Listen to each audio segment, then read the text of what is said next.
And we're live. Welcome back to the LOOPcast. It's Tom, Erica, and Josh. The LOOPcast is brought to you by The Loop, every Catholic American's favorite morning newsletter. Good morning, everyone. Happy March for Life. Maybe you're tuned into this after you attend the March for Life. Shout out to everyone there. Really one of my favorite, I feel like it was almost like a Catholic rite of passage to load up the bus from wherever you are across the country and head over. I've been to many marches myself. And, most marches, people are kind of marching for themselves. And this is one of the rarest, most unique, like people are marching for people that don't even, haven't even existed yet. So just a beautiful, beautiful time of year. I love the March for Life. I love the Catholic involvement in it. And so shout out to everyone there. I got some emails from people that are attending asking if we'll be there. Unfortunately, we're not. Tinfoil Tom is on the ground, and we have Margaret from our organization is there. So Catholic Vote is represented. But yeah, just a beautiful time. I have a lot of great memories. And I would sacrifice and make the trip, but it's so wonderfully warm here in Nova Scotia. -1, I didn't want to leave. Hot take up top. I'm so annoyed with the cold people. Okay, people we're gonna get like a couple inches of snow in Indiana, and people are raiding shelves. They're freaking out. But you're not worried. You're Han Solo. You've been to the Tom went with the Star Wars theme for Friday.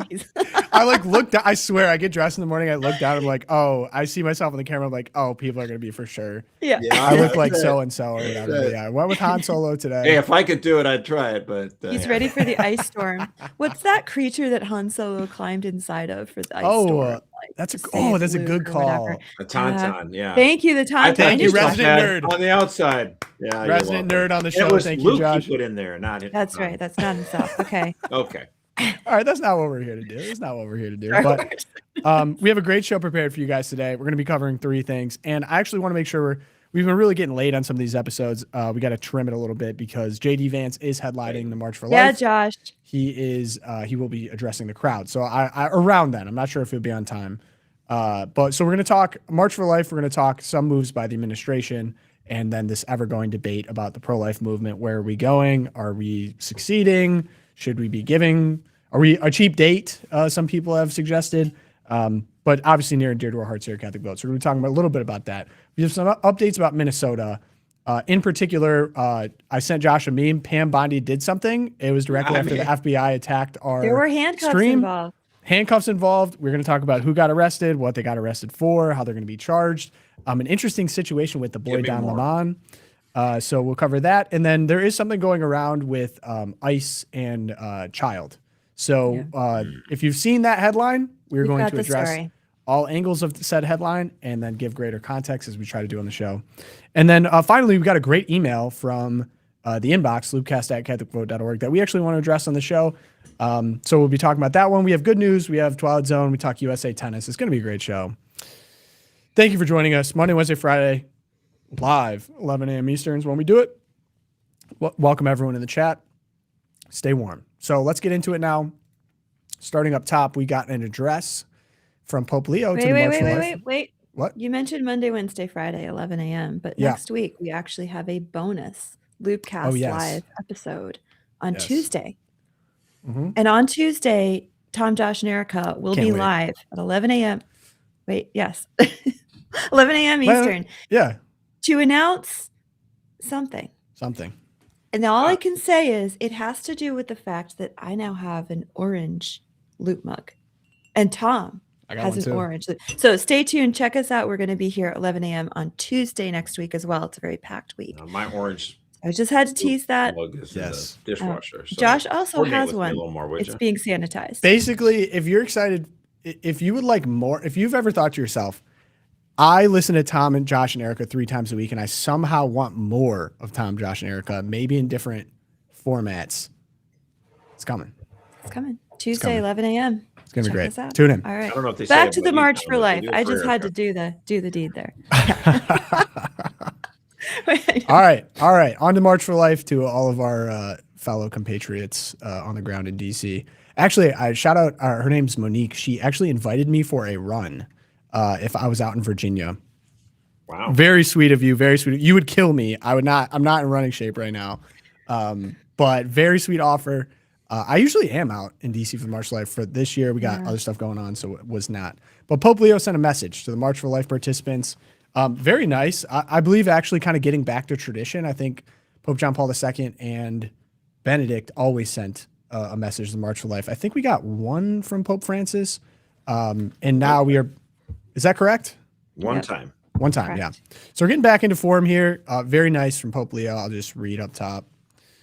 I send warm greetings to those of you participating in the 2026 March for Life. I likewise express heartfelt appreciation and assure you of my spiritual closeness as you gather for this eloquent public witness to affirm that the protection of the right to life constitutes the indispensable foundation of every other human right.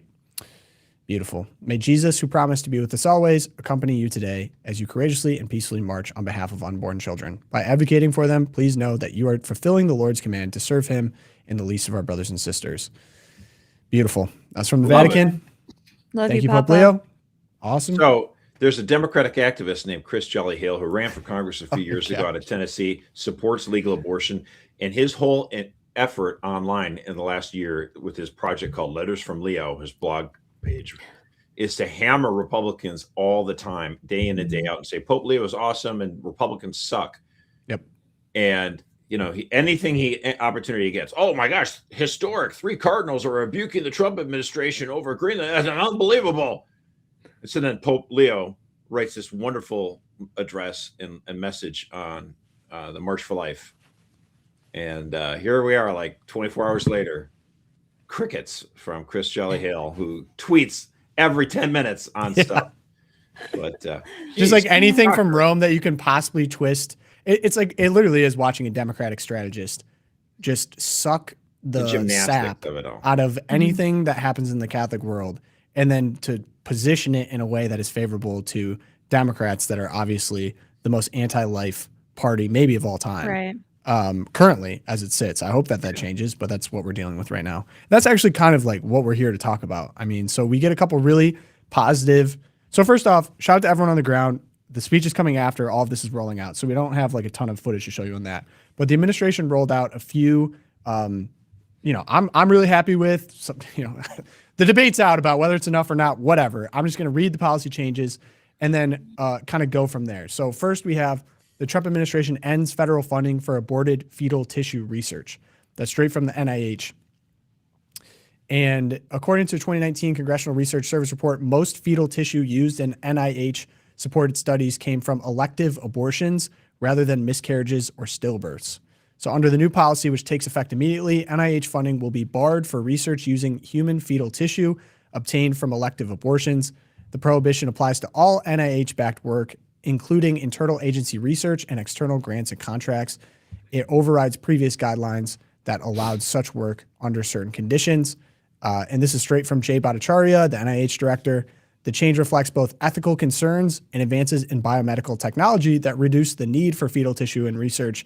The change aims to redirect resources toward alternative methods like organoids, tissue chips, computational biology, and other cutting-edge platforms that do not involve the remains of aborted babies. Crazy that we were using that barbaric practice before. And here's from our good friend Tom McCluskey out there in D.C. on the ground marching.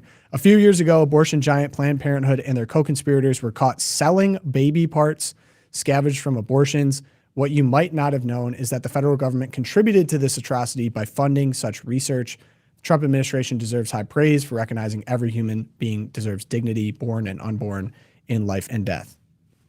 This is where we start to understand, like, again, a horror, and how did it ever happen that this ever happened? And then as soon as we find out, okay, shut this down.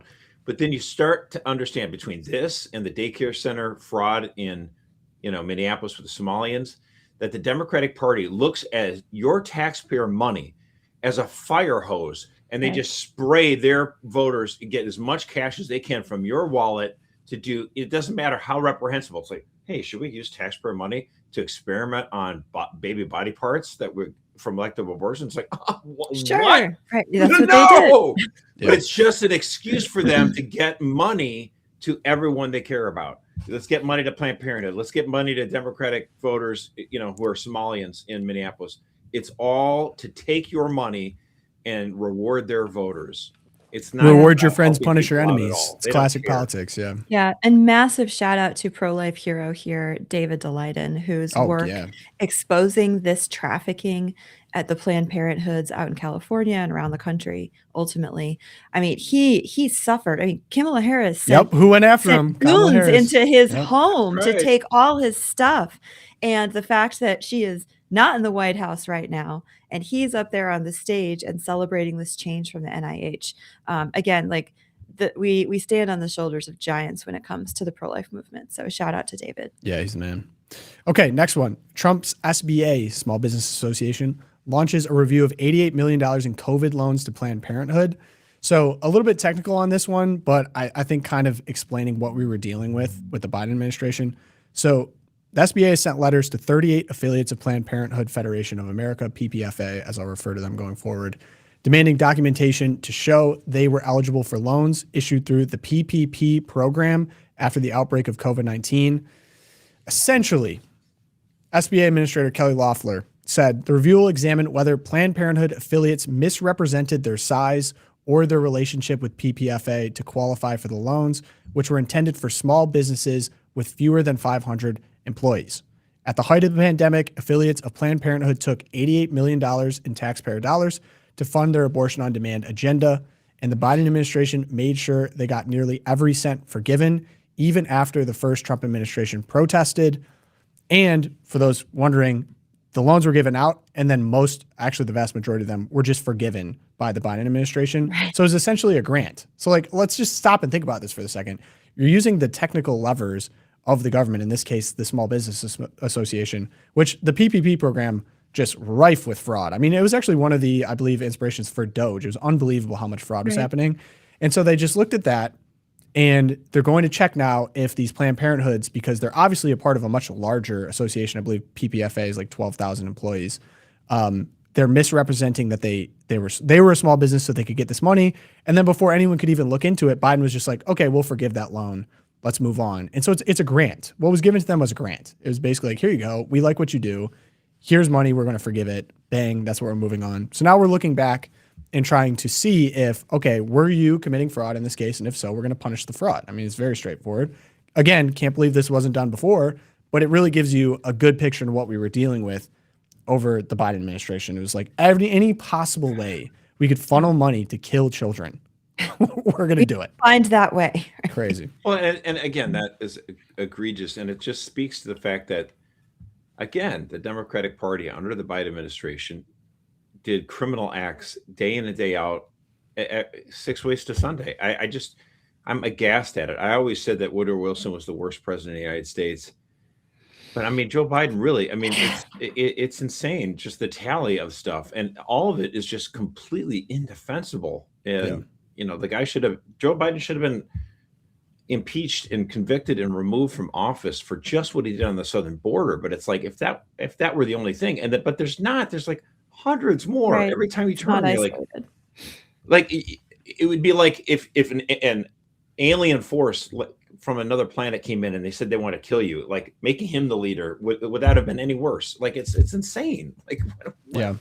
And final note before we get into a little bit more of the broader pro-life conversation, the State Department is finalizing a broad expansion of the pro-life Mexico City policy. So for those that don't know what the Mexico City policy was, it was actually established by Ronald Reagan in 1984. It prevented U.S. taxpayer dollars from supporting organizations that promote or perform abortions overseas. Since its creation, here we go, the policy has been repeatedly rescinded by the Democratic Party and reinstated by Republican administrations. Former President Joe Biden revoked this policy during his first week in office, and Trump reinstated it in January 2025. So the expansion would be that foreign and U.S.-based NGOs receiving U.S. taxpayer dollars would have to certify that they do not provide or promote abortion, advocate for gender ideology, or support DEI initiatives deemed unlawful.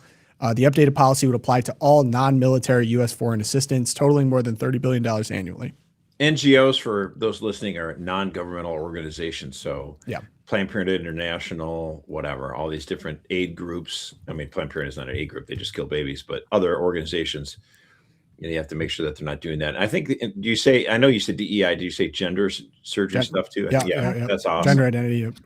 Yeah. So, okay, now that I've laid down the policies, I almost get frustrated. And I think people are doing it out of goodwill. I think maybe we just have a difference in opinion of strategy. I think I agree with a lot of the people criticizing Trump administration on many things. But I actually just went back to be like, I just almost needed to just go find data for confirming how I felt during the Biden administration of like every day we'd prepare the show. And it was another insane thing going on. So just for people to set the baseline of what we were dealing with before.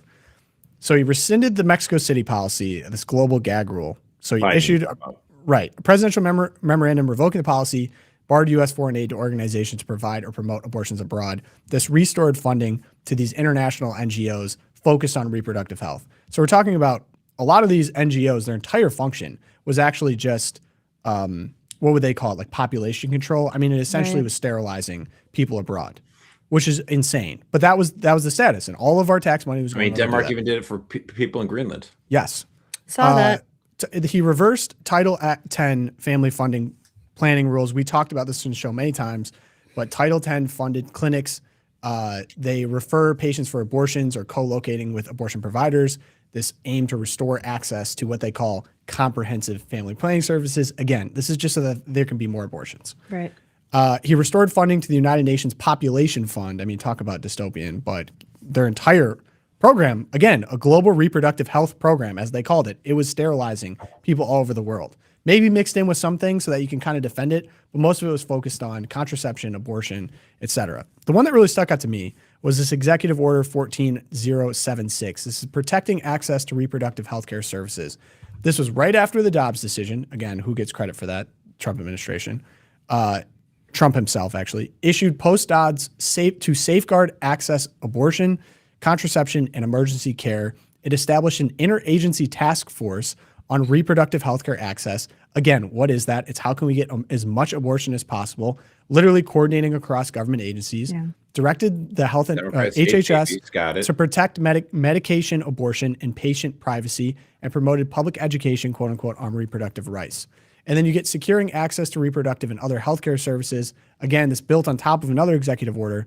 It directed HHS to expand access via Medicaid for patients traveling across state lines for care, quote unquote, to go get abortions. Because after Dobbs, what happened? You had some states put on restrictions against abortion. And so the federal government was looking into ways how they could creatively facilitate people traveling across state lines to go get elective abortions. Right. Really, I mean, this is what we were dealing with. And this is only half of the things. Right. This is crazy. Yeah. And I mean, there were comments about like the administration and JD Vance, he's going to the March for Life and maybe we shouldn't watch him give a speech or something, because what was the line? It was like, there's no difference between the Trump administration and what we had under Biden. And I understand the impulse. I understand. Let Erica finish. And we do have a lot of work to do. And in fact, I've been watching the speeches. Ryan Anderson gave a great speech at some of these. There's all these events before the March for Life. You can go and watch, people from different organizations talk about the state of the pro-life movement. He gave a fantastic speech about the need to really push on the abortion pill regime now, the mifepristone. And Lila Rose, she made some great points at the same event talking about how the FDA tomorrow, right, with a stroke of the pen, the FDA could reinstate at least some safeguards for women who are being pressured into taking this. So there has to be an in-person doctor visit, that you have to have an ultrasound, there has to be follow-up, et cetera, before you prescribe these drugs. So is there work to be done? Absolutely. But I think what Tom is pointing out here is that it is clear that the Biden administration was an administration of death, especially when it came to the unborn and vulnerable women here. And what we have now, while it's not perfect, I will take it. I will take it over what we had. And so that's just.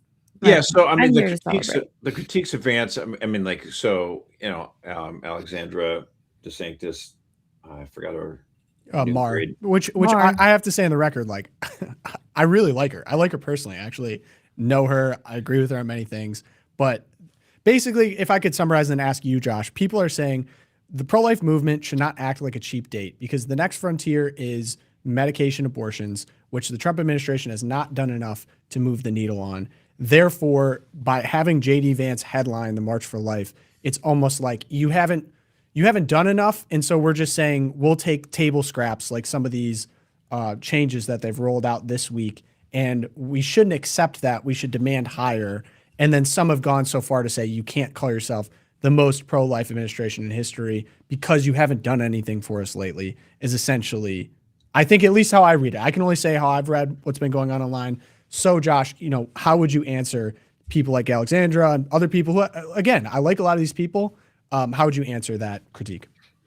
Well, I agree with Erica, for example, on what Ryan Anderson said. Like he had a pretty good speech, and one of the things he said, like just a first step on the abortion drug that the Trump administration could do is just rescind the rule that Biden had, where you didn't have to actually go into a physical office with a doctor to get, the pill or whatever. That would eliminate a lot of this, funny business where you're sending pills into, states that are pro-life, like Texas. They don't allow it. So that would be a demonstrative, easy thing to do without like completely getting rid of everything right away, because that a Trump administration is a little worried about the political backlash. So I understand, like that would be like a substantive thing that could be done. Now, here's the thing.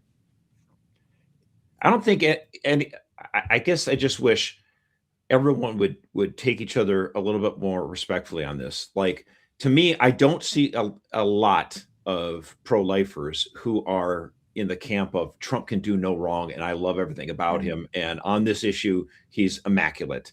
Like I don't see that. Like maybe there's one or two Twitter guys that are like that, but for the most part, no one really is. They're like, yeah, he's done a lot. Trump has done a lot of good things. We wish he would do more, but we're not going to attack him relentlessly day in and day out. That seems to be my position. I know a lot of people agree with it.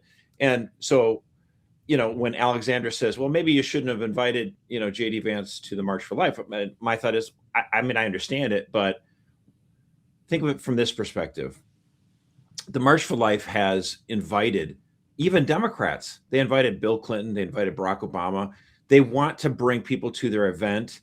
And it doesn't mean that like they let them off the hook and we'll never criticize them ever. Like, I don't understand this, but like the idea is like, it's better to have someone meet with you and be there with you and rally the troops. And listen, he's got to face the voters. I want him trying to curry favor with pro-lifers, and the pro-lifers say, thank you for coming and thank you for saying that, but it's still not enough. I want more. I don't find a problem with that. So in other words, I don't have so a lot of times people who are critiquing the administration for not being pro-life enough think that like Catholic Vote and me are the problem. Like, we're not the problem, brother. So when Peter Laughlin over at the Washington Examiner was attacking, Catholic Vote basically by name, and Brian Birch and all this stuff, like, oh, you're just doing it to cozy up to the administration. You're just doing this to curry favor, to get plum appointments. It's like, you're so full of gas. Like, no, that's not what's going on. Like, we have criticized him. We have run articles about why IVF is immoral, like about every 4 weeks for the last 3 years. Like, we have perpetually done this, and we can take a look through our catalog. Like, that's been top story in the LOOPcast. Trump announced it during the campaign that he was going to be for this. At the time, both publicly and privately, we said, hey, by the way, we are against this. We are going to publicly say we're against this. We are going to fight this when you get elected. We're going to try to stop it. We're going to try to roll it back as much as we can. But the fact of the matter is the other person is like 1,000 times worse. That doesn't mean we're okay with it. Like, I just don't understand this argument. Yeah, Josh, can I ask you, I got to ask you another question, because to give him some charity, even if I disagree with him on that specific attack, I think there are people legitimately concerned that there's going to become a point, say specifically the midterms or whatever, where the pro-life movement doesn't have any more leverage, and that they could potentially be left in the dust. Or if you say award JD Vance, whatever metaphorically they're saying they're awarding him by having with the March for Life, we can argue about. But like kind of crowning him, crowning him now when we could be betrayed in 2 years makes the pro-life movement look like a cheap date. It makes them look willing to go for scraps or whatever. Like, what would you say to that? Like, how would you navigate the fact that like we might get betrayed? Like, we're putting a crown on his head and we're saying you can do no wrong, and whatever you do from this point forward, we'll just say yes to because we love you so much. It's a bunch of horse manure. The fact of the matter is, and I even have friends of mine like, oh, after the midterms, he's not going to care about the pro-life issue at all. It's like, okay, you guys don't understand. We still have elections for a reason. After the midterms are over, what happens? Everyone's going to start announcing that they're running for president. Immediately happens after this. And JD Vance is going to tell Trump, don't cut me off at the legs, bro. I want to be president. You can't betray the pro-lifers because then they're going to come after me. So that's actually, I've made this point before with regards to the Bush-Cheney administration. it sounds, again, one of those things in politics people don't understand. It sounded so noble at the beginning, like, oh, it's kind of cool that George W. Bush picked Dick Cheney as his running mate as vice president because he has no aspirations to be president. He'll just do whatever he wants and whatever is good for the country. It's like, actually, hold on a second. That means he doesn't care about the voters. And if voters go, wait a minute, don't do that. He had a lot of aspirations. That's for sure. We had the worst lame duck president in our history because both the president, George W. Bush, and his vice president did not care about the voters in the last 2 years. And what happened? I don't know. The economy sucked and the war went off the rails. Like, it was terrible. So having J.D. Vance with political ambitions, wanting to win voters in the second term is going to be actually a positive influence because he's gonna be like, look, dude, you can't do this to me, bro. We got to keep moving forward. You can't abandon the pro-life voters. So yeah. Anything from you, Erica? I'm with Josh 100% on that one. I'm just gonna let him cook. Well, that's like, it just drives me crazy. Wait, Josh, listen, there are arguments that Alexandra and some of these people are making, and I'm like, go for it. Like, but we're really giving it to the administration. Like, yes, please go ahead, do so. I think it's fine. Like, I don't, good cop, bad cop. And you be the guys that say, you got to do more, you got to do more. And then Tom and I will go to the administration and say, hey, they're really getting angry out there. How about you do a few of these things? That would probably make them happier. And they're like, oh, okay. Click, click, click, click. Heck yeah, a little 1-2 McGregor. Yep. Like, who cares? But the idea is, I don't go out there, and Alexandra didn't attack us. Peter laughing did.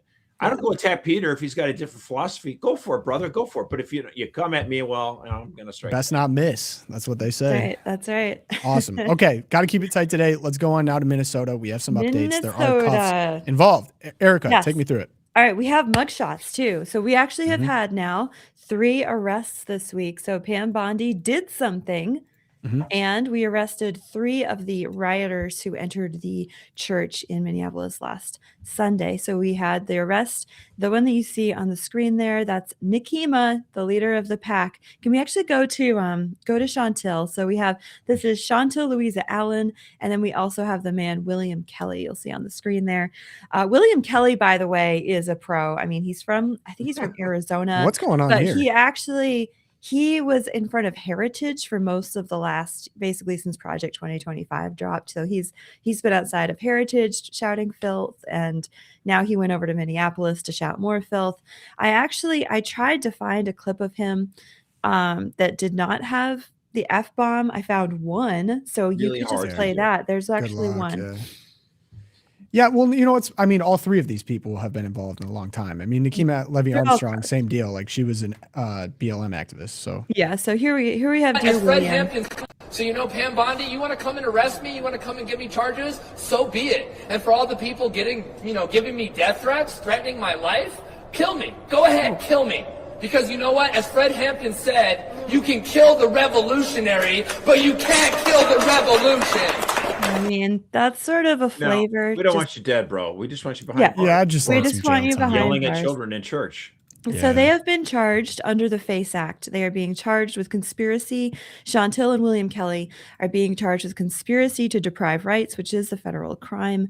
That's under USC 248 for their involvement. Nikema has an additional charge under 241, conspiracy against rights, which that particular statute makes it a federal crime for 2 or more people to conspire to injure, threaten, or intimidate anyone in the U.S. in their free exercise of rights secured by the Constitution or laws.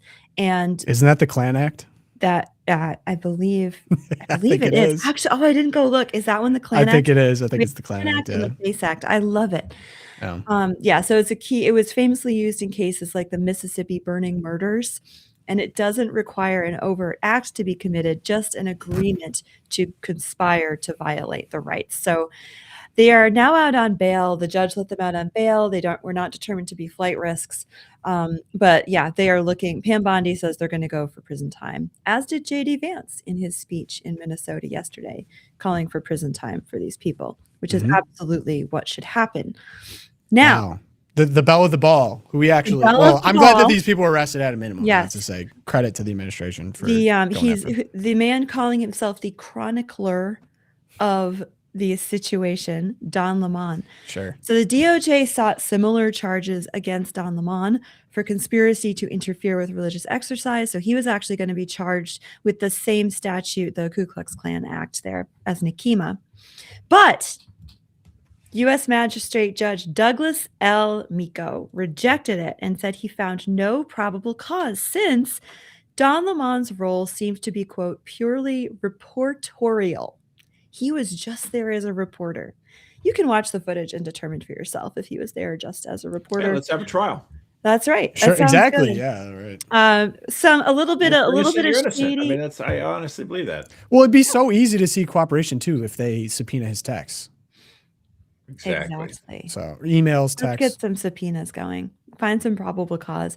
The judge concluded there was no probable cause. The judge's wife happens to be one Caitlin Miko, who is the Assistant Attorney General for the state of Minnesota. She works directly with Attorney General Keith Ellison, who was featured prominently on Wednesday's program, if you remember.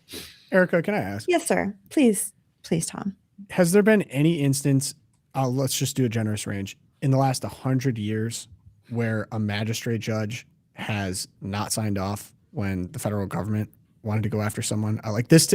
What is even the precedent of, like, has this ever happened? This just seems so odd to me. You need some judge somewhere to sign off on the fact that you want to go investigate someone as the federal government. Yeah. I mean, I'm kind of glad that that's in place. I would like there to be a little bit of checks and balances on prosecution from the state. But in this case, it seems that the judge's interpretation of Don he filmed the whole thing.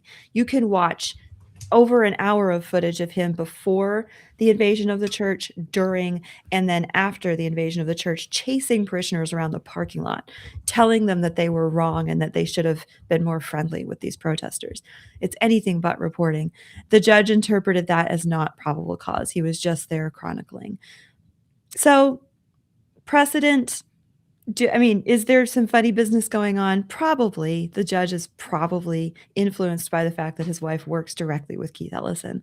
I mean, that's one possibility. That the wife, because the wife works for the state attorney general's office, possibly. That might explain why approximately 1% of times a federal judge rejects a request for an arrest like that. Less than 1%. So yeah, we got a number. Yeah. But we did have a brave and bold statement from the mayor of Minneapolis. Oh, wait, he finally chimed in. He decided to chime in.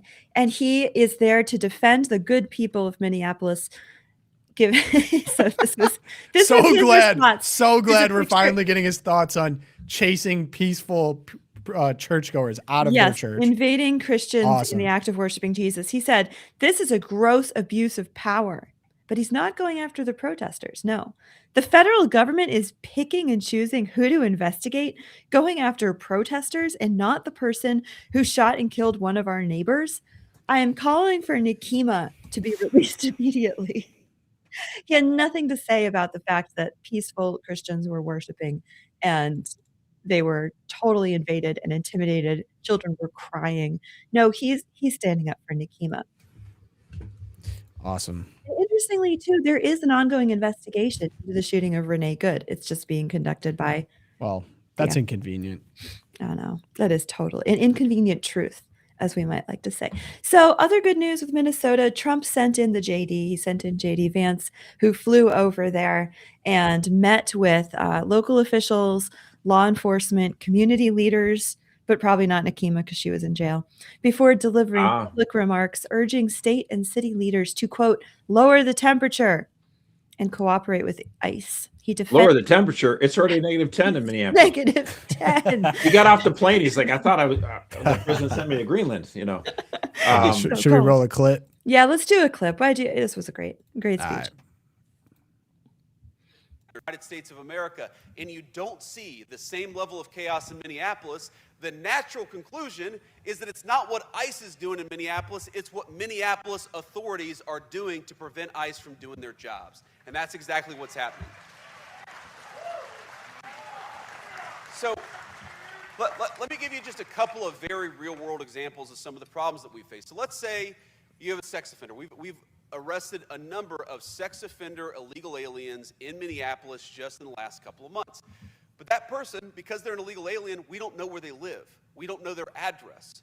If local authorities were cooperating with us, it would be easier to send an ICE agents to the person's house to arrest them, to have local law enforcement protecting our immigration officers. They throw the sex offender in the back of a car, deport that person, throw them in jail, whatever, and then they go home safely. Whatever. Whatever. What's happening instead is that the Minneapolis authorities are refusing to tell us where that sex offender lives. Why are they protecting sex offenders? That's anybody's guess, but it's crazy. Meanwhile, the local police are being told by the mayor, don't help them. So if there are protests, and there are people trying to not just protest, but interfere with what ICE is doing, we don't have the support of local law enforcement to keep the peace. So when I talk about lowering the temperature, those are the two things that we want those local authorities to do. United States of Okay, so here's something I'd like to say about this. Sure. Everything he's saying is good, and he's making his great case. He is still by far the very best on the conservative side at giving press conferences. He's at a rally though, and he's not really getting into the rally speech stuff, which is fine. Actually, right now we need a lot of really good substantive arguments. Yeah. And so when he later did the press conference with reporters, he handled that question of the 5-year-old phenomenally. Oh yeah. You know. Okay, wait. Can we set that up before we get in? Because everyone's seen it everywhere.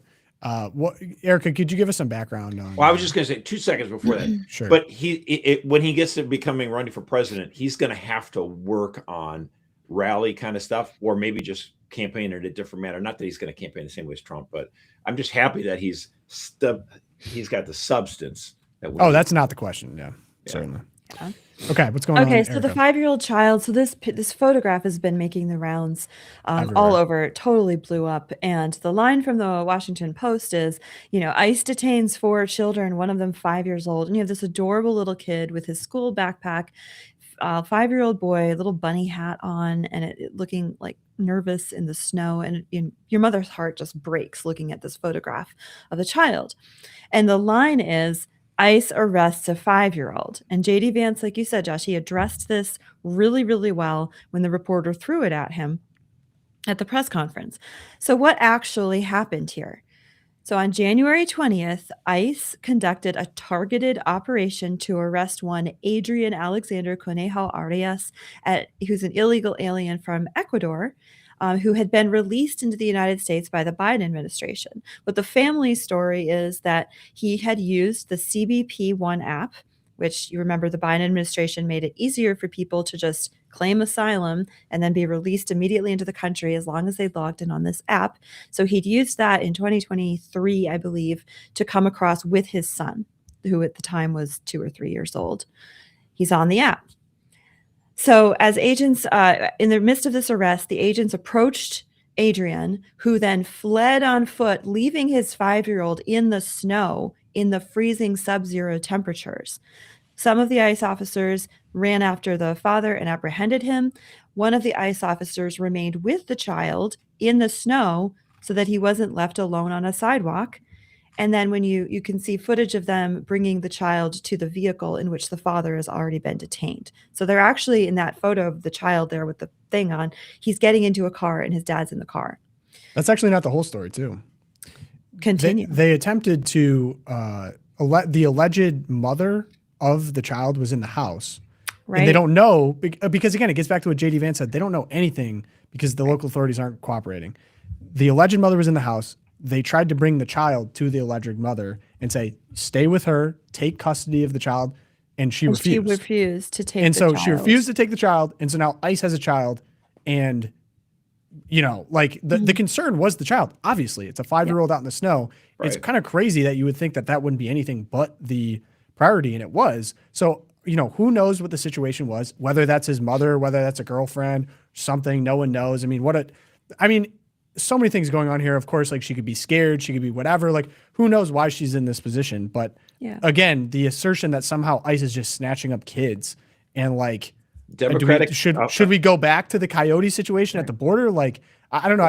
You see Kamala Harris talking about it. You see Hillary Clinton talking about it. Which is rich. And it's just like, forgive me, but like, you're just taking advantage of this because it's an emotionally charged photo. You have no concern for the actual facts of what's going on. It's a propaganda war. And it's like, oh, you care about kids now. You care about kids now. I mean, how many videos did I watch of coyotes literally launching kids over the border under barbed wire in which their parents are not even there? I mean, and then all the children's let into the country during the 20 to 2024 time. Coyotes taking them, child labor, child sex trafficking. I mean, it's 300,000 kids. I think. Like, how do you have a debate on immigration when people know the truth and are willing to lie because they know it will help them and their side? Right. So the senator from Minnesota, Amy Klobuchar, the Congresswoman Angie Craig, who's my brother's congresswoman, just absolutely lying right to your face. Like, how could they detain a 5-year-old? It's like, dude, the dad left. He fled the cops and he left the kid out in the snow. So Homeland Security is actually babysitting this child. In fact, they're babysitting more children than the Somalian daycare centers, frankly. Like, what is going on here? You guys just are so downright shameful in how you lie. It's how can we have a debate on this? It's like, it's insane. Yeah.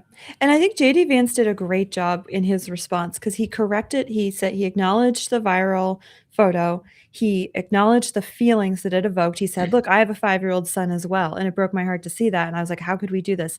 Then he corrected it with the facts of that specific case. But then he made a broader point. And he said, what did you want them to do? Well, I'll tell you what you actually wanted them to do. You don't want them to arrest anyone. You don't want them to enforce our immigration law. That's what this is actually about, is you want to say something like, if you're here and you have a kid, the law doesn't apply to you. And how is that good for society? That's just going to inspire more anchor babies. It's going to inspire the footage that Tom just had up of coyotes trafficking small children across the border like that without parents so that they can then be claimed by adults who want to stay here. And as long as you have a kid, we won't come after you. And JD Vance, I thought, did a great job of responding to the specific case and then tying it to this bigger question of how do we protect our borders? How do we enforce our laws? Yeah. And I will say too, not enough people heard these stories or really understood like what was going on in the southern border, intentionally because there was a propaganda war over like how big is the problem? Can we conceal it? But many of the CBP agents at the southern border actually really admirably took in many of these kids. Like, could you imagine a situation in which like all of a sudden you're at the border, you're trying to do your job, enforce our border, and just children are being dropped off by people that don't know them. Like 11, I saw like 11-year-olds, 6-year-olds. Like, I can't even imagine like what you would do with that.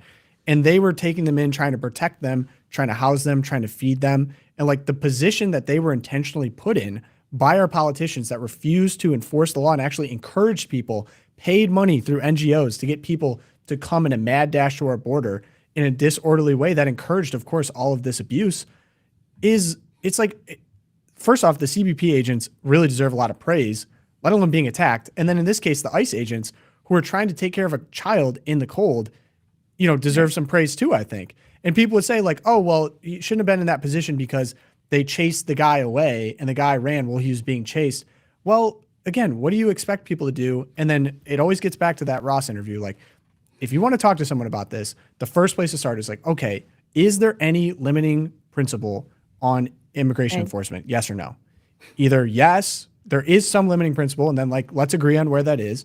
But you're going to find with many of the people making these arguments, there is no limiting principle on abortion, abortion. Well, abortion. And abortion. We're trying to have a logical debate and saying, okay, we might have a difference of preferences, but where can we agree on something? Where can we find some sort of thing?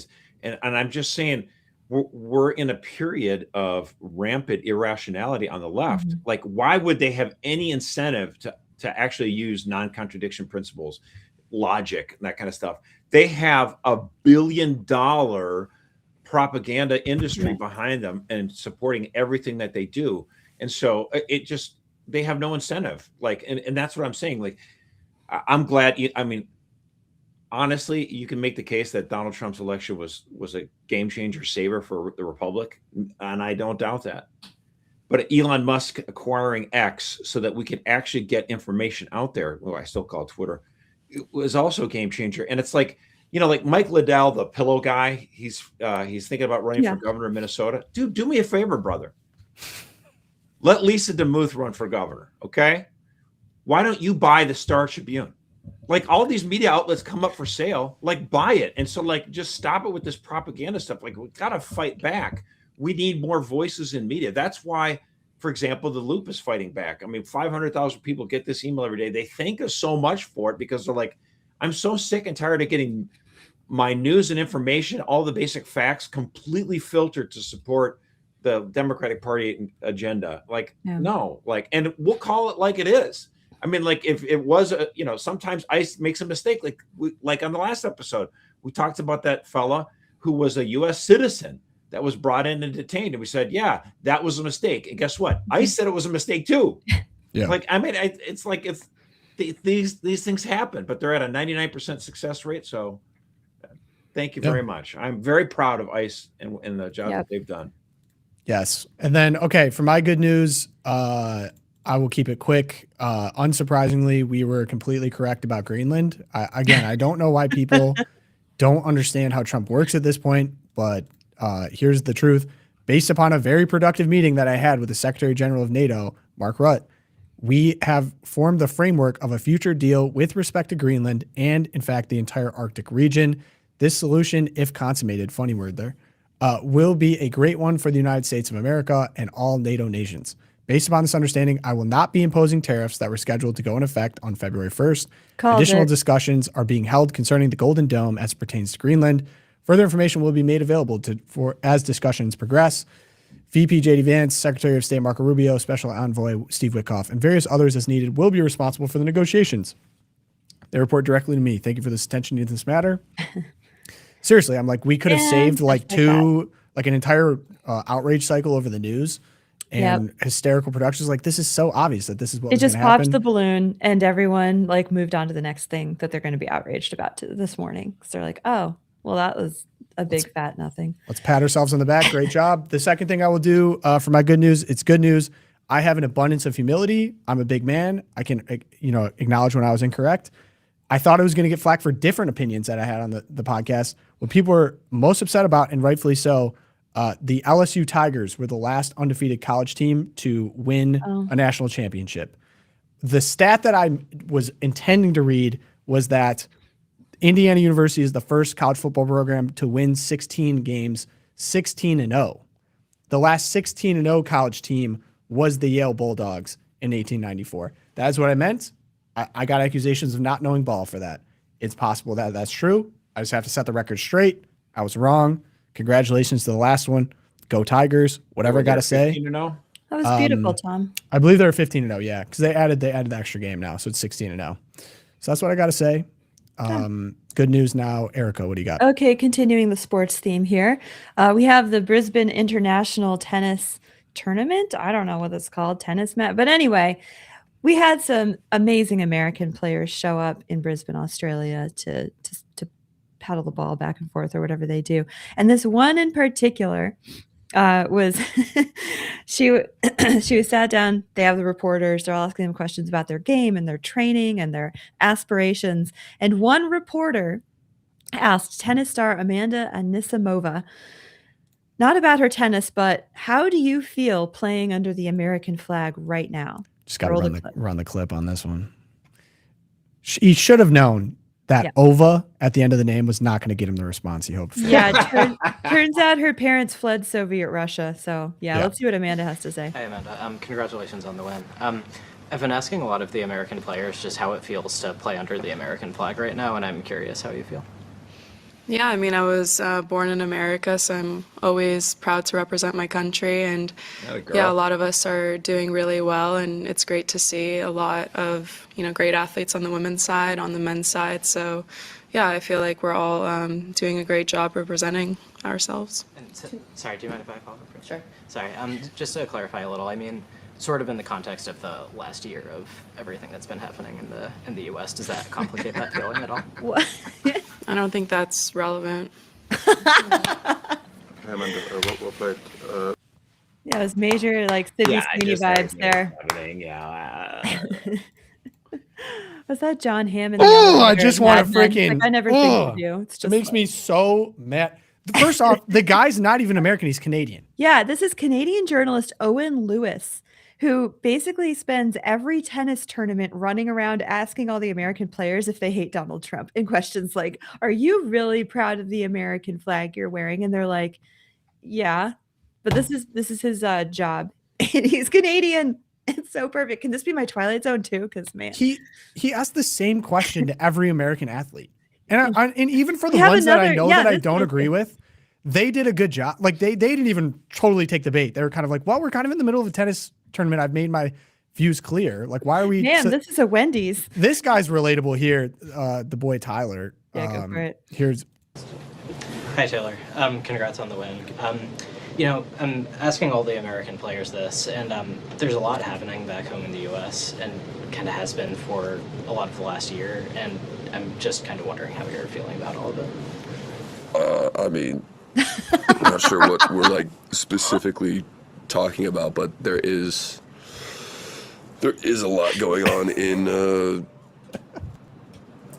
U.S. and I don't know. I feel like whatever I say here is gonna get put in a headline, and it's gonna get taken out of context. So I'd really rather not do something that's gonna cause a big distraction for me in the middle of the tournament. All right. Thank you, guys. I love it. This guy's like, why am I? This is he like rubs his it's face, like I can't even. He tells the truth, and it's like, why should I placate you, journalist looking for a headline, looking to start a food fight? You know, like it's a distraction from what I'm trying to do as an athlete. Yeah, that's exactly how I respond when my like 8-year-old asks me for the 18th time if it's movie time yet. I'm like, why? Whatever I say is going to be clipped and taken out of context. Dude, so shout out to our athletes, man, especially that girl. Seriously, like they fled the Soviet Union and raised her in Florida.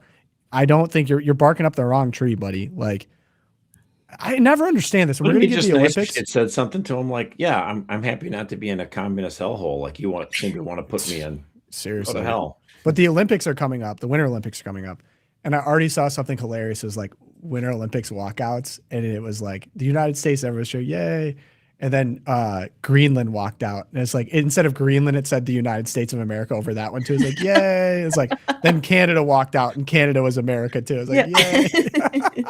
Funny. But seriously, if you, the whole point we're sending you is to represent the United States of America. It's to represent all of us. And we've spent a lot of money and you dedicated a lot of time to be excellent in your athletic pursuits. And in that way, you know, be grateful to the country that sent you. I never understood these athletes that go and then trash the country that sent them and trained them, raised them, gave them what they have. Even if you're in Russia, like I would kind of be mad if you're like, Russian, you come out and you just come out and you trash Russia. That doesn't make sense to me either. I wouldn't even want that for you. Like, just be convicted and grateful and represent all of us, make us proud. It's an awesome thing. Like, it should just be treated as an awesome thing. And fire these stupid journalists that go and instead of asking about the excellence of your sports, you're trying to get these clickbait headlines of something that has nothing to do with what you got going on right there. Like, she could have been even more forceful. That just makes me so, that's like a very specific thing that makes me so mad. So take notes. United States athletes. So I have a seg off that because this one liberal on Twitter's got like 30,000 followers. His name is Meacham. I don't know who he is really, but he was talking about Greenland, not about this, not about this tennis thing, but it tracks because he says, and pardon my French, I'm going to quote him. He says, "I don't understand why the people of Greenland don't want our shitty coffee, tacky strip malls, and crushing medical debt. What's wrong with them?" He's mocking Americans who want Greenland. And I just have to give credit to my friend Tim Carney, who says, when you support mass immigration, but also hate America, it sends an interesting message to those who love America. And it really does. Yep. It really does. So noted. True. And JD Vance loves America, and he loves the true Minnesota. So I wanted to at least, if you could click that photo and show our YouTube audience, this was where he eventually held a press conference, and see if you can notice something a little bit different about this photograph before he got there and spoke. Can you see it there in the chat? I got it. What do you notice about that? I know the answer because I was watching Tim Walz give a talk the other day with a different Minnesota flag behind him. That's right. That's the original Minnesota flag, not the one that looks like a province of Somalia. So exactly. Thank you, JD Vance. Thank you, JD As Vance. a native Minnesotan. Details matter. We're one step closer to renaming the Commanders to the Redskins. I love it. I love it. In fact, I wonder if we should change my Vikings to the Somali Pirates. Never. My good news, I would say, is that you have to think about it. The Biden administration was horrible and reprehensible. We had high inflation. The economy was lackluster. The first quarter that of when Donald Trump was in office, that economy went down like 0.2%, just like a tiny amount. And everyone in the mainstream media was like, oh, here we come, recession. They couldn't help but cheer for it. They wanted a recession. Yeah. They wanted the economy to go into the crapper because Donald Trump was president. But you know what happened? Ruh-roh. The economy last quarter went up by 4.4%, shattering the expectations of everyone else. So this is massive good news for anyone who actually wants an economy that helps the American people. And I think I credit to Donald J. Trump, who's managed to do so with actually relatively low inflation. It was lower than it had been expected. So looks like things are moving in the right direction. A lot of panicins, I have to tell you. If we can continue this 4%, 3.5%, whatever, for the next couple of quarters, hey, maybe the 26 midterm elections won't be so bad after all. Mm-hmm. All right. And then I'm going to have to steal another good news because this was so cute. Secretary Sean Duffy, massive family. Here's the tweet. I'll just read it off. I'm so proud to be a part of the most pro-life administration in U.S. history and work for a president who fully supports the most important human rights march in America, the annual March for Life. Thank you, POTUS, for defending life in the womb and for reminding every child, as you did before Congress last year, that God made you perfectly. 90% of babies diagnosed with Down syndrome are aborted. Our youngest daughter, Valentina, has Down syndrome. She is the best thing that has ever happened to our family, an angel on earth. God bless our pro-life marchers who brave the cold to fight for our most vulnerable and voiceless citizens, the unborn and those with special needs. And I always love this picture in particular. Valentina Trump at the table. It's the best. Talk about massive upgrade at the Secretary of Transportation. Someone that trafficked their children versus pro-life Sean Duffy. So I was literally on a plane with the previous Secretary of Transportation just a few days ago. It's like, every time this guy. Yeah, you guys kind of before. Yeah, you guys kind of are like intertwined paths. You and Pete. And this time I got bumped to first class, so he was actually sitting a few rows behind me for once. That's crazy. Well, Josh, you didn't give him a piece of your mind. Changing. Nobody asked. You didn't play Ticket to Ride with him? Mind. I did not. I was tempted. I almost did. We'll see what happens next time. Yeah, because it's impossible for me to keep this show short, but this is a good question. We can answer it. Tom, Eric, and Josh, first, thank you for what you do in your approach to current events. I appreciate hearing you break down important news stories from a Catholic perspective, adding context and nuance, especially since headlines are often very misleading and I don't have time to investigate everything. Yours is the only political podcast I listen to regularly, and I also appreciate the deep. Aww. Shout out. Secondly, after hearing your brief discussion on George Washington in the last episode, I was wondering if you could all put together a reading list for the average American Catholic to learn more about our great nation's history, especially during this 250th anniversary year. I love history, and I try to find history sources that aren't coming from a modernist/revisionist perspective. I am also sensitive to the fact that much of history scholarship I grew up with is tinged with anti-Catholic bias. I have some Audible credits just waiting to be used on one or several of your recommendations. If you have already done this and I missed it, please direct me to that. I don't think we have. Sorry for the long email, heading off to Saturday morning confession. Beast. Thank you again, and may God bless your work, Adam. Thank you for the question, Adam. That's awesome. Oh, do we have books? Josh is like raiding his bookshelf in the background there. Well, I mean, I would recommend this book, American Cicero, by my good friend Brad Berzer. He's a professor of history at Hillsdale College. He wrote this book, American Cicero, about the great Catholic founding father, Charles Carroll. And so it's going to give you a lot of stuff on this. And Charles Carroll had the background. He was able to, because you have to think about it, at the time of the founding, as they're, with the Declaration of Independence, and then a decade or so later when they're working on the Constitution, there's a lot of people who are like, how do we talk about the rights of men, in a way that doesn't talk about the divine right of kings? And it's like, hey, look, the Catholic tradition is going to have a lot of stuff that we can use on. So you can bring in the philosophers like, Montesquieu and some of these others that talk about this. So I would just highly recommend this book. He also wrote a short article, 10 things to know about the American founding from a Catholic perspective that, every Catholic should know about. And I think we have the link to that. We can put it in the chat. So I would just recommend those as a starter. But people thought like the American founding, because Charles Carroll put so much on the line, so much money, and he was such a strong advocate. People thought he would be like one of the 4 or 5 founders that everyone would remember, and he's just largely forgotten about. So I give my credit to Brad to try to increase his notoriety and talk about his legacy. So. Good rec. 100%. What do you got, Erica? Yeah, I've got one for the kids and one for the grown-ups. So really great. Tan Books. They have a series called The Story of Civilization, and we use this in our homeschool.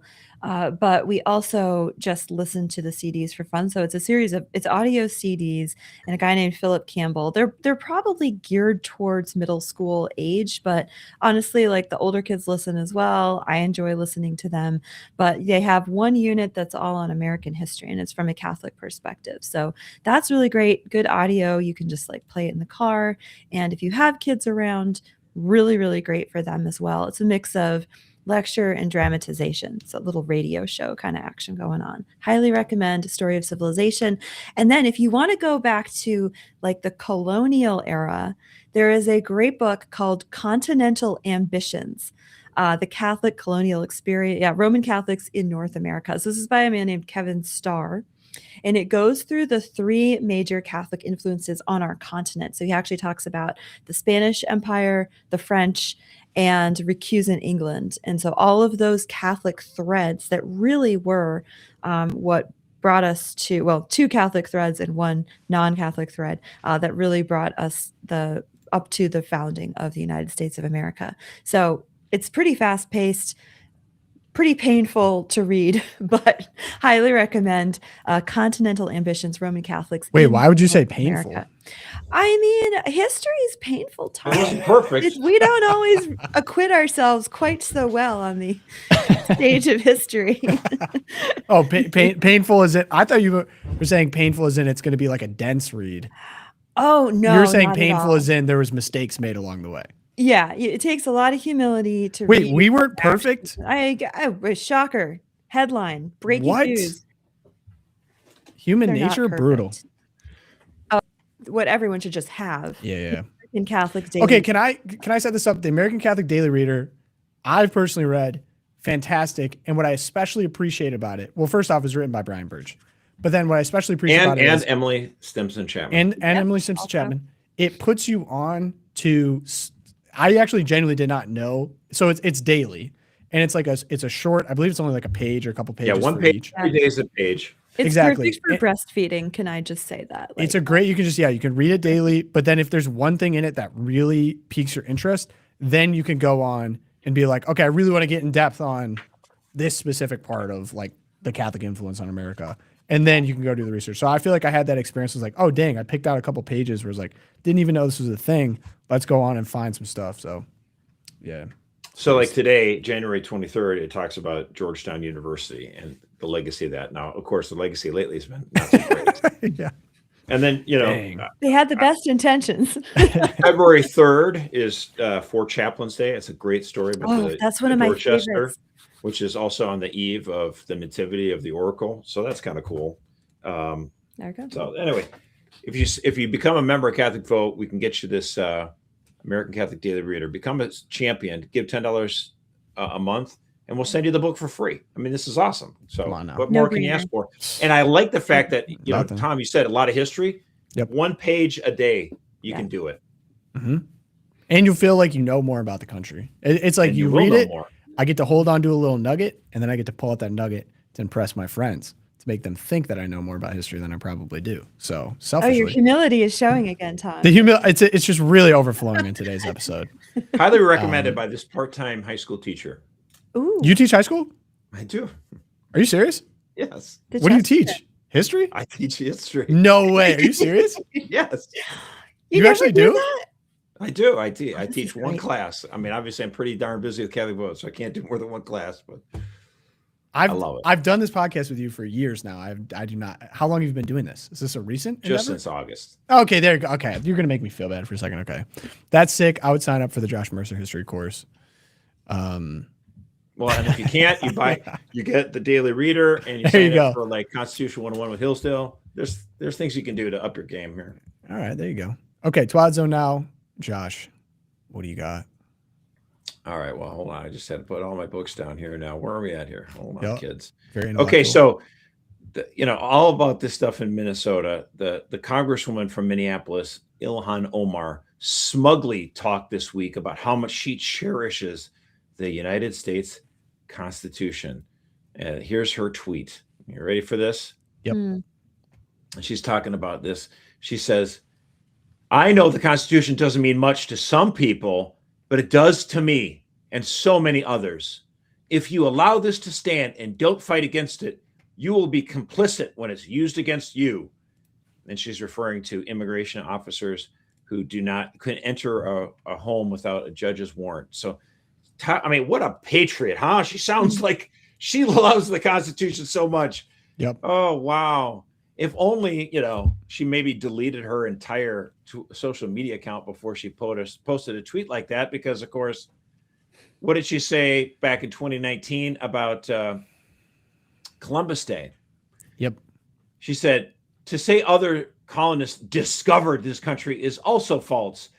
They massacred and dehumanized indigenous communities that had already built a way of life on these lands. This is the cruel reality we must accept to begin repairing the harm done. So I'm supposed to believe these cruel, racist, genocidal masochists who founded this country, you cherish them so much in their document, the Constitution. Almost like you're completely, totally full of crap. Yeah, like, that's a give no me dog. a break. Didn't she marry her brother? Yeah, she did. She married her brother so he could come over here legally, quote unquote. Unbelievable. I have to give credit to Jesse Kelly, though. He says Ilhan Omar is actually doing, in a way, a public service, because she's embodying just about everything that's wrong with our current system. Because there are problems even with legal immigration. Someone who's come to this country, destitute, poor, became rich by becoming an elected congresswoman. Her net worth has skyrocketed to millions. She does it all while completely crapping on her host country at every turn. She is the embodiment of everything that's just reprehensible about some of these people. It's like, oh, do you hate her, Josh? Like, she hates me. That's the problem. Yeah. She hates me. She hates There's you. a collision course of Minnesota people right now, and it's you and Pete not and Minnesota you and people. Ilhan. Yeah, well, I was born in Minneapolis. She was not. I like it when we can welcome people to this country who love it, but like, why do we continue to bring in people from countries that lack basic? They can't build anything. Like what? Well, I'd rather hey, we can help build roads in your country. How about that? And the people who hate this country, I can't. She's just the worst. I can't imagine if I decided I was going to immigrate to Germany or China and get elected into office and then turn around and just crap on everyone in their country and say how horrible the country is. Like, then just leave. Well, Josh, no, you can illegally immigrate here and become a superintendent in Iowa. Not just that, but somebody was so frustrated. He posted on Reddit how he got his application for naturalization was denied because he illegally registered to vote. Well, so the thing that never happens just seems to keep happening again and again and again. Like, crazy. All right, Eric, what do you got? Crazy. I'm really loving the Blue Lives Matter account on Twitter these days. And Blue Lives Matter was a pretty loose organization, but they've organized more over the last 10, 12 years, usually in response to Black Lives Matter. But they posted this the other day about their activities in Minnesota. He said, okay, we're not saying that Blue Lives Matter was behind feeding false information to far-left anti-ICE protesters. We're not saying we had teams comprised of hundreds of off-duty cops and veterans volunteer to run decoy operations so far-left activists thought they were conducting ICE raids. We're not saying they were, in fact, they were just driving around in what appeared to be unmarked vehicles with tinted windows, drinking coffee and listening to Guns N' Roses while being chased down and surrounded by protesters. What we are saying is that if this did happen, it sure worked remarkably well in 9 different states, allowing actual raids to successfully take place unimpeded and helping support the capture of hundreds of criminals. Combat veterans, off-duty officers, and patriotic Americans have had enough of the radical left and are being activated across this country to back up our law enforcement. They're smarter, more skilled, more driven, better trained than the left, and actually enjoy sitting in a deer stand for days on end just waiting. ICE DHS, we've got your back. Blue Lives Matter. In other words, the cops. These guys are pro-cop. I love it. That actually, by the way, the administration is doing similar stuff. Ooh, are they sending decoy ICE agents? Yeah, around? I mean, like this whole idea, they have Commander Bovino going around to different spots in Minneapolis, and all the leftist activists just go bananas and scream and yell and throw food at him. Following and him of around. course, the whole purpose is while they're doing that and yelling at him, he's got his aides, raiding places, other places. So yeah, a similar thing happened with JD Vance's visit yesterday. Somehow the Vance team leaked to the ICE Watch protesters where JD Vance would be staying at the hotel. And so this massive crowd of like 80 kids from the university show up, and they've got trombones and drums, and they spend the whole night like just blasting into the hotel being like, oh, we got JD Vance. He didn't sleep a wink last night. And none of them realized that JD Vance had actually been wheels up and was back in DC by like 11 p.m. last night. He slept in his own bed. I do feel bad for the other people in that hotel, but yeah. Oh yeah. Good point. I didn't even think about that. But might be red pilling a little bit. All right. My final one. I just can't stop laughing at. Just Polymarket just cracks me up. It's like, it makes me sad, but it also cracks me up. And so I'm like at the laugh, not cry element of it. There's currently someone's like, does anyone else have the Greenland Seahawks Israel parlay? So here's the, the summary of bet and everything. You can bet, will the U.S. acquire part of Greenland in 2026? Right now it's at yes. Will the Seattle Seahawks win the Super Bowl in 2026? Yes. Israel strikes Iran by January 31st, 2026. You can bet on that currently. And someone asked, does anyone have the Greenland Seahawks Israel? The idea is if you do 3 of the bets and get all of them, you get an exponentially higher payout or something. There you go. Oh my gosh. You going for it, Tom? I don't bet on that as much, although I don't have the parlay. I did buy some silver a few weeks ago, and now it's over $100 an ounce. That is not financial advice. Nice. For legal purposes. LOOPcast does not give financial advice or medical advice. I'm just happy. No. I can't. Like, there's no advantage for people to do anything bad there when you're betting on someone bombing a foreign country. Yeah, it's very unseemly. Yeah. I would never bet cool. that. The blessings of liberty, as some say. Okay, before the prayer today, again, we kind of teased in the beginning, the LOOPcast will be going live on Tuesday, unusual time, because we have a big announcement. So join us live on Tuesday at 11 a.m. Eastern time. There may or may not be a special guest. We got big things coming. Okay. Thank you for all of your support. It's the only reason we could do something like this. And with some of these initiatives, some of the initiatives dependent on support, I'll say for me personally. So I have some exciting things to announce myself, but then also as an organization, we are having a major, let's just say, evolution in offerings. So if you'd like to be there and you have questions about said evolution in offerings, Tuesday at 11 a.m. Eastern time on the YouTube is where we can do that. So hopefully we see you guys there. And we'll be answering your questions. It's going to be great. It'll be a good time. It's not going to be super long. I think it'll be like half hour, probably is my guess. And before, we had a great episode of The Deep. We've already had a lot of people saying, man, that described my experience completely. We're talking about automation and someone asked us. What's the pregnant in the chat, guys? Announcement? Oh my no, gosh. I'm not. No. You did kind of make it. You were like, I have a big personal announcement. And no, I did. Like, no. I'm not. I am not pregnant. I can confirm. Well, yes, yeah. Tom can't get pregnant. The chat. This is going to be tough keeping the chat in check for this announcement because we've already thought it was pregnancy. No, I'm not. I love Catholics. They're like, what? Yeah, no, that's actually a good point. Like with Catholics, it's like anytime you hear an announcement, it's like, oh man, awesome. Baby. Okay, but yes, episode of The Deep. The AI was supposed to fix customer service and made it 100 times worse. I thought it was very good.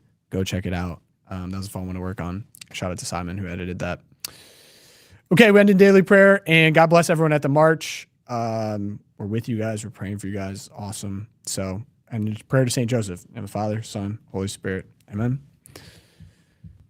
O blessed Joseph, faithful guardian of my Redeemer, Jesus Christ, protector of thy chaste spouse, the Virgin Mother of God, I choose thee this day to be my special patron and advocate, and I firmly resolve to honor thee all the days of my life. Therefore, I humbly beseech thee to receive me as thy client, to instruct me in every doubt, to comfort me in every affliction, to obtain for me and for all the knowledge and love of the heart of Jesus, and finally to defend and protect me at the hour of my death. Amen. St. Thomas More, St. Fidelis, Our Lady of Guadalupe. Pray for us. In the Father, Son, Holy Spirit. Amen. Pray for an end to abortion. Shout out to everyone at the march. Hopefully you guys get all home safe. And yeah, we'll catch you guys on Monday.